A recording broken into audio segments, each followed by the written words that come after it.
અત્યારે નવરાત્રીને લઈ સૌથી મોટા સમાચાર સામે આવી રહ્યા છે। નવરાત્રીના હવે થોડા જ દિવસો બાકી છે, ત્યારે ગરબા રસિકોમાં અત્યારથી જ અનેરો આનંદ જોવા મળી રહ્યો છે। તેવામાં ગરબા રસિકોમાં ઉત્સાહ બમણો થાય તેવા સમાચાર હાલ સામે આવી રહ્યા છે।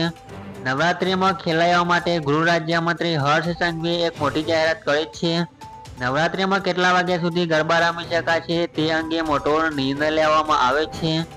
ગૃહ રાજ્યમંત્રી હર્ષ સંઘવીએ આ મોટી જાહેરાત કરી છે કે અત્યાર સુધી એવું હતું કે રાત્રે 12 વાગ્યા સુધી જ ગરબા રમી શકાતા હતા। રાત્રે 12 વાગ્યા બાદ પોલીસ ગરબા બંધ કરાવવા આવી જતી હતી, પરંતુ આ નવરાત્રીએ આવું નહીં બને, કારણ કે ગૃહ રાજ્યમંત્રી હર્ષ સંઘવીએ જાહેરાત કરી છે કે નવરાત્રીના 10 દિવસ આખી રાત ગરબા રમી શકાશે।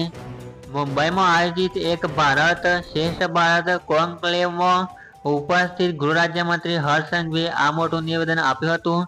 તેમણે કહ્યું હતું કે ગરબા આખી રાત ચાલવા દેવા કે નહીં તે ટેકનિકલ બાબત છે, તેમાં હું વધારે ઊંડો નથી ઉતરતો, પરંતુ ગરબા સવારે 5 વાગ્યા સુધી લોકો રમી શકશે તેવું હર્ષ સંઘવીએ નિવેદન આપ્યું હતું।